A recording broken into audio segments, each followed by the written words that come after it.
You're listening to Sister Stargazers, celestial and terrestrial observations and advice from two real-life sisters. Welcome, fellow Stargazers. Your sisters are in the house. Hi, Jude. Hey, Sarah. How's it going? Going great. We're at episode 50, and we're looking at Sunday, August 21st through Saturday, August 27th. We have the sun changing signs. We have a new moon. Lots happening. What do you want to start with? Yeah. Did you hear Siri come in and said happy to be here? No, I didn't. Welcome, Siri. Special guest Siri. Siri's also in the house. Yeah. So this is episode 50. Thank you so much to our loyal listeners. We're so thrilled that we're 2 weeks away from being a full year offering Sister Stargazers. This is so exciting. It is. So as we begin, August 21st, the week of August 21st through Saturday, August 27th, Mars is already in Gemini. Right. So you might have been feeling that, maybe a little bit feistier in your email, firing off those emails, or jumping into a discussion that, you may regret. And this will continue. I just want to caution people, Mars in Gemini answers to Mercury, because Mercury rules Gemini, and Mars is going to be in Gemini. I said 6 months last week, but it's actually more like 8 months. Oof. Yeah, so it goes almost all the way to the end of Gemini, and then it retrogrades all the way back, and then again starts forward. Okay. So this is going to be a long period of time where we really need to look at what we say to ourselves. So that internal dialogue is going to be really critical in terms of how do you nurture yourself with what you think. Okay. And then also, how do you show up in the world? What do you say? How do you communicate? So it's not just content. It's also about the way you say what you say. Yep.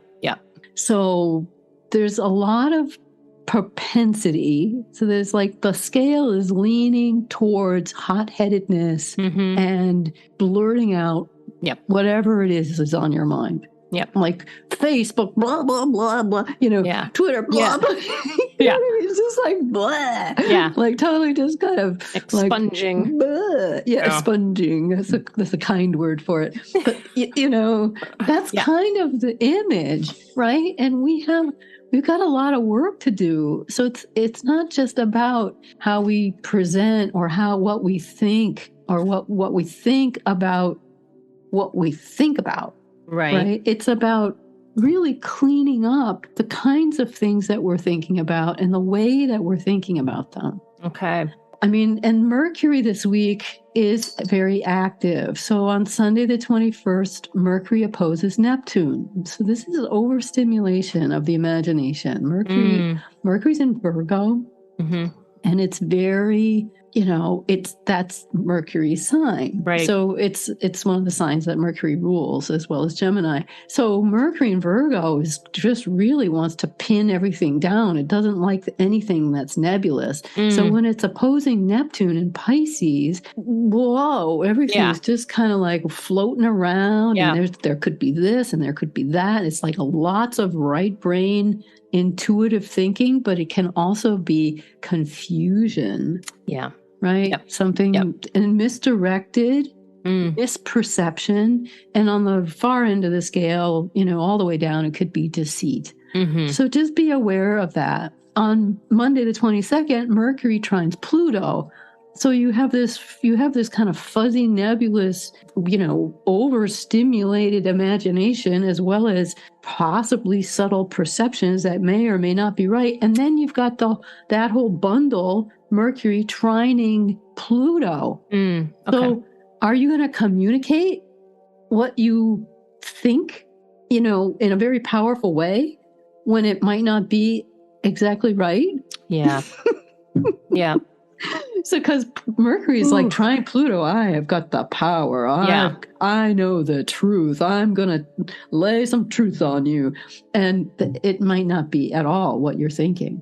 Right. It's like you might totally missed the boat completely. So just be careful, especially, Mercury is just so active. And then also on Monday, the 22nd, the sun enters Virgo. Yeah. So the sun is in Virgo, which is ruled by Mercury. So the sun is answering to Mercury. So we have, again, this kind of watch what you think. Yep. Watch what you think. Watch what you say. Yep. Wednesday, Uranus stations retrograde. So it's traveling with the North Node. It's backing up. They're traveling together. So this is an opportunity. It will be an opportunity to review, the kinds of things that we want in our world. Yeah. The North Node is our evolutionary focus. In Taurus, it's about what we value, what we want to create, what kind of livelihood we want to have, how we want to earn a living, how we want to live. I mean, the very basics about how we want to live, how we want to create our substance, our food. Do we want self-driving cars, or do we want to, kind of hold on to some of these tangible, drivable bicycles? Okay, there's a bigger discussion here all about convenience. Yeah. Okay, I'll let that go for now. But there's a big thing about what's convenient. So will Uranus and the North Node be traveling? How long will Uranus be retrograde with the North Node? For a while, I'm guessing. Oh, let me look. Since it's such a slow mover. It won't start direct until January 22nd of 2023. Right. So these are long conversations. These are long ponderings and considerations. Yeah. Okay. Yeah. And this is going to be the North Node. So retrograde Uranus, it will start direct at 14 degrees, 56 minutes of Taurus. So it's at 18 now. Yeah. So it's going to go back over the middle point of Taurus and then start going forward in January. So it's again this fixed, that mid part of Taurus is that midpoint of the fixed signs. So it's one of those power points in the zodiac. So it's really it's going to grind down there and really, help us to kind of form our thoughts a little better. Okay. Yeah. So continuing on through the week, we have Mercury entering Libra on the 25th. That's Thursday. So this is a sign change for Mercury, who was in Virgo. Now is moving into Libra. So much more diplomatic, a lot more finesse. This will help us. Mercury in Libra. And it will also help with artistic projects. So anything that you want to present, this is great. Mercury in Libra will help you present it in a way that gets your point across and is diplomatic and fair and balanced. Great.